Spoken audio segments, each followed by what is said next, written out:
Fala pessoal, tudo bem com vocês? No vídeo de hoje eu vou falar 6 ações que devem anunciar dividendos no mês de junho. Claro que não necessariamente elas vão pagar dividendos em junho, mas elas vão anunciar dividendos em junho. Então quem tiver essas ações em carteira, muito provavelmente já vai garantir um fluxo de dividendos aí para os próximos meses. E se você é novo ou nova aqui no canal, então já se inscreva, não perca tempo, aperte nesse botãozinho vermelho que tem aí embaixo. Eu faço vídeos diários como esse, então se você se inscrever no canal, você não vai perder os meus próximos vídeos. Combinado, pessoal? Lembrando que aqui nessas 6 ações, na minha opinião pessoal aqui, eu deixei as melhores ações para o final, então fica comigo até o fim do vídeo. E a primeira ação aqui é a da Vivo Telefônica, a ação da Vivo, né, que é uma boa pagadora de dividendos, aí, atua no setor de telecomunicações. Como a gente pode ver no histórico de dividendos da Vivo, nós vemos aí que o dividend yield dela, ali, o menor que a gente viu foi de 3,93, mas bastante tempo atrás, em 2011. Depois disso, a Vivo sempre garantiu dividendos anuais de pelo menos 5%, sendo que em alguns meses aí alguns anos, né, esses dividendos aí foram acima de 10%, de 9%. Então acredito que seja uma ação muito interessante para dividendos, porque ela paga um dividend yield anual alto, na minha opinião, né? Porque quando a gente pega essa média aí, a média histórica dela é de 7,2. Então, como é uma média histórica que leva em consideração aí mais de 10 anos, né? Acredito então que a Vivo tenha uma média bem alta de pagamento de dividendos anuais. E atualmente, aí, nos últimos 12 meses, né, o dividend yield da Vivo ficou em 7,11%, que é um bom dividend yield. Claro que, na minha opinião, a ação da Vivo nesse momento está um pouco esticada, né, o valor dela está bem alto, né? Então a ação da Vivo ela está um pouco esticada nesse momento, então, na minha opinião, existem ações melhores para investir, mas, claro, se você quer garantir dividendos rápido, né, a ação da Vivo ela se presta aí a cumprir esse papel, com certeza. E nós vemos aí pelo histórico, né, que no ano passado a Vivo pagou juros sobre capital próprio aí de 37 centavos por ação. Esse anúncio foi no final de junho, então quem tentou aí bater suas metas em junho, né, teve o mês todo de junho para comprar ações da Vivo, e o pagamento foi no mês seguinte, em julho, então até que foi um pagamento rápido. Então, provavelmente é isso que vai se repetir, claro que não é garantia, mas a Vivo tem essa tradição aí de anunciar pagamentos em junho, então provavelmente isso vai acontecer agora também em 2022. E a segunda ação aqui da nossa lista, do nosso vídeo, é a ação da B3, B3SA3, o código, né? A B3 que nos últimos 12 meses a sua cotação sofreu bastante, aí, caiu 26% nos últimos 12 meses, mas durante o ano de 2022 ela teve uma recuperação aí com o fluxo de capital estrangeiro, teve uma polêmica também sobre esse fluxo de capital estrangeiro, mas claro, a ação da B3 ela tende aí a sofrer assim, sofreu, né, nos últimos 12 meses e tende a sofrer um pouco mais, porque a gente sabe que o cenário macroeconômico, aí, a conjuntura econômica está bem difícil, bem complicada, é um cenário de crise. A renda fixa, né, atraiu muitas pessoas, né, com a taxa de juros aí que aumentou bastante, então muitas pessoas tiraram dinheiro da renda variável para passar para a renda fixa, então é normal que a ação da B3 sofra um pouco, né? E a B3 ela costuma pagar dividendos 4 vezes ao ano. Ela costuma anunciar em março, junho, setembro e dezembro. Então, sempre no final aí de cada trimestre, a B3 costuma anunciar dividendos e pagar no mês seguinte. Então, a gente pode ver aí que no mês de junho de 2021, né, pelo histórico dela, ela pagou dividendos de 16 centavos por ação e ela anunciou em 29 de junho, final de junho também, né, assim como a Vivo, e pagou na semana seguinte, aí, no dia 7 de julho, e juros sobre capital próprio, ela pagou 4 centavos por ação. No final de junho também, mesmo dia, né, de anúncio e pagamento dos dividendos. Então, a B3 também é uma ação bem interessante. Eu tenho B3 em carteira, pessoalmente é uma ação que eu gosto, acho bem interessante. Paga um dividend yield atrativo aí por volta de 6% ao ano. Então, é uma boa ação sim para dividendos e também para crescimento, embora, como eu comentei, ela deva sofrer aí nos próximos trimestres, nos próximos anos, porque o cenário econômico é complicado. A terceira ação aqui do vídeo é da Indústrias Home, código de negociação na bolsa Home 3. A ação da Home, né, que também pelo histórico dela, aí no ano passado ela anunciou dividendos em junho e pagou em julho, então também um pagamento relativamente rápido, aí demorou um mês para pagar. Na verdade, ela anunciou juros sobre capital próprio, né, de 12 centavos por ação. Então, a Indústrias Home é uma ação que eu vejo também como interessante. Nos últimos 12 meses, ela sofreu bastante, caiu 50%, então uma queda bem feia mesmo, né? Mas eu acredito que a Indústrias Home tenha bons fundamentos. A gente pode ver que nos últimos 12 meses ela pagou um dividend yield de 6,2%. Ela é cotada e negociada, né, com um PL de 5, a gente pode arredondar.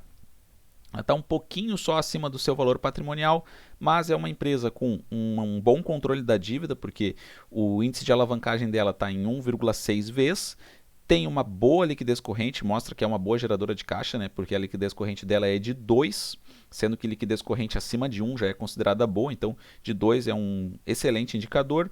Margem bruta, as margens desse setor que a Home atua costumam ser muito baixas, mas a Home consegue ter boas margens, né? Margens excelentes, na minha opinião, porque ela tem 32 aí, quase por cento de margem bruta, 15%, né, de margem líquida, ROI de 22,5% e uma empresa que cresce suas receitas e lucros ano após ano. Então, eu considero que a Home tenha bons fundamentos, pode ser até que ela fique com esse preço aí andando de lado, que ela sofra, tudo mais, mas ela, mesmo atuando num setor que costuma ter margens pequenas, ela consegue ter boas margens e consegue pagar bons dividendos, porque um dividend yield nos últimos 6 meses para a Home de 6,2% tem que ser considerado bom, né? E a quarta ação aqui, uma ação que eu gosto muito, quem acompanha os meus vídeos aqui no canal já sabe disso, a ação do Banrisul, BRSR6. O Banrisul tem uma excelente carteira de crédito, teve a melhor performance de crescimento no primeiro trimestre nos últimos 10 anos, porque a carteira de crédito do Banrisul cresceu 3,3% em relação ao quarto trimestre de 2021, sendo que os primeiros trimestres eles costumam, né, para a economia em geral, serem mais difíceis aí, porque tem menos dias úteis, né, tem vários feriados aí no primeiro trimestre, então costuma sempre aí ser mais difícil mesmo o primeiro trimestre, e mesmo assim o Banrisul conseguiu aí crescer bem a sua carteira, teve uma boa performance no primeiro trimestre de 2022. E tem uma excelente qualidade de crédito, isso é algo que a gente sempre tem que ver nos bancos. A gente pode ver aqui que os índices de inadimplência de pessoa física nos bancos em geral costumam ser bem altos, mas no Banrisul esse índice para pessoa física fica em 1,8%. Isso ocorre porque o Banrisul, por ser uma estatal, né, ele consegue aí ter um bom acesso aos servidores públicos do Rio Grande do Sul, e esse crédito consignado ele costuma, né, ter um índice de inadimplência baixíssimo, né? Então ele tem aí uma carteira muito qualificada para as pessoas físicas. As pessoas jurídicas também não têm um índice de inadimplência tão alto assim, 2,4%. É até maior que alguns outros bancos, mas não é um índice de inadimplência que a gente possa considerar como alto. Isso ocorre muito porque o Banrisul tem também uma boa carteira para a pessoa jurídica e o Banrisul cada vez mais aumenta a sua exposição ao agronegócio. O agronegócio é muito forte no Rio Grande do Sul, é um setor tradicionalmente forte no Rio Grande do Sul, e o Banrisul tem uma enorme capilaridade no Rio Grande do Sul. Em qualquer canto do Rio Grande do Sul é possível encontrar uma agência do Banrisul, agências do Banrisul que contam com pessoas especializadas no agronegócio. Isso faz então com que cada vez mais o Banrisul aumente a sua exposição ao agronegócio, né? E tenha então uma excelente carteira de crédito também. E no geral aí, né, o índice de inadimplência dos 90 dias, ou seja, aquelas dívidas que estão inadimplidas há mais de 90 dias, que é mais difícil do banco recuperar, no geral o índice de inadimplência do Banrisul ficou em 1,95%, que é um bom índice de inadimplência, né? E o PVP do Banrisul aqui chega a estar gritante, porque o Banrisul, por ser estatal, ele costuma ser negociado com certo desconto, tanto que a média histórica do PVP do Banrisul é de 0,93, então historicamente o Banrisul é negociado abaixo do valor patrimonial, mas no momento o PVP do Banrisul é de 0,46. Então está realmente muito gritante esse PVP aqui, está muito descontado. Não acredito que os resultados do Banrisul justifiquem tamanho desconto. E se o Banrisul voltar a ser negociado a média histórica dele, que é de 0,93, então esse preço dessa ação deve destravar. Mas claro que Banrisul é uma empresa, na minha opinião, de dividendos, porque ela paga bons dividendos, até acima de 10% de dividendos ao ano. Então o Banrisul, ele no curto prazo, ele é muito capaz de gerar renda passiva, né? E boa renda passiva. E a cotação, claro, fica num segundo plano aí, ela pode crescer, pode destravar valor, porque a gente pode, como a gente vê aí, o PVP dela está muito abaixo, mas esse não é o principal objetivo ao investir no Banrisul. O principal objetivo ao investir no Banrisul é o de gerar renda passiva agora, né? E a gente vê que o Banrisul, no começo de junho de 2021, anunciou juros sobre capital próprio de 24 centavos por ação, pagou no final de junho, 28 de junho de 2021. O Banrisul agora em maio, né, distribuiu dividendos, mas foram dividendos muito baixos, de 3 centavos por ação. Então, por essa razão, eu acredito que o Banrisul deva sim anunciar algum pagamento em junho, mesmo que já tenha feito um pagamento em maio. Acredito que ela deva anunciar algum pagamento em junho, porque esse pagamento de maio foi muito baixo e o Banrisul tradicionalmente anuncia vários pagamentos durante o ano. Mais uma ação aqui da lista, a quinta ação é a do Banco do Brasil, BBAS3, Banco do Brasil, que já anunciou no caso, né?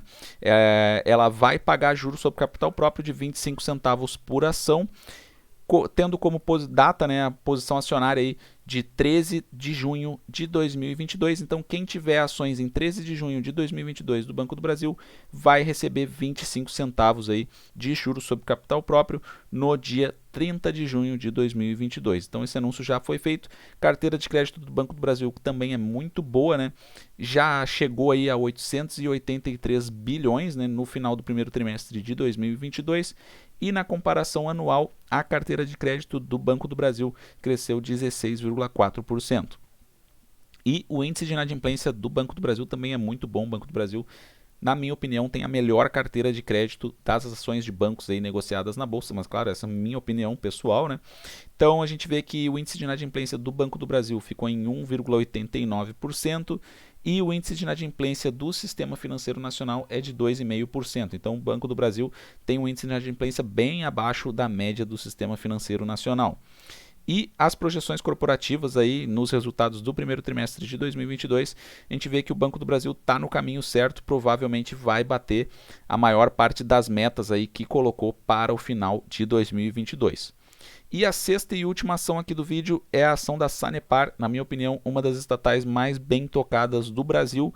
A Sanepar que teve um aumento de receita líquida aí no primeiro trimestre de 2022, teve um aumento do EBITDA também, teve um aumento do lucro líquido no primeiro trimestre de 2022 também, um leve aumento na margem líquida também, teve um aumento considerável aí nos custos e despesas operacionais, mas isso é muito por conta de investimentos que a Sanepar tem feito e também por conta da inflação que aumenta aí todos os custos da cadeia produtiva, então isso é algo a se observar nos próximos trimestres, mas no geral a Sanepar teve bons resultados no primeiro trimestre de 2022. O índice de alavancagem da Sanepar aí em 2022 está em 1,3 vezes, então um índice de alavancagem baixo, né, uma dívida muito bem controlada a da Sanepar, e os volumes aí das barragens melhoraram bastante. No último ano teve a crise hídrica, né, a crise hídrica mais severa dos últimos 80 ou 90 anos, e agora em 2022 o volume das barragens melhorando. Então isso é muito bom para as geradoras de energia e para as empresas que atuam nos setores de água e saneamento, como a Sanepar. E a Sanepar, como a gente vê aqui, tanto em 2020 como em 2021, 2019 também, a Sanepar anunciou dividendos no final de junho. Então, provavelmente ela no final de junho de 2022 vai anunciar dividendos, mas a Sanepar paga sempre no outro ano, demora um ano para pagar. Então é uma ação mais demorada, mas claro, quem tiver ações aí no final de junho de 2022 provavelmente vai receber um anúncio aí de juros sobre capital próprio e vai garantir um fluxo para o próximo ano. Então, pessoal, gostaria de saber o que vocês acharam desse vídeo. Eu respondo todos os comentários e aprendo muito nos comentários com vocês, então deixem comentários. Um forte abraço a todos e até a próxima.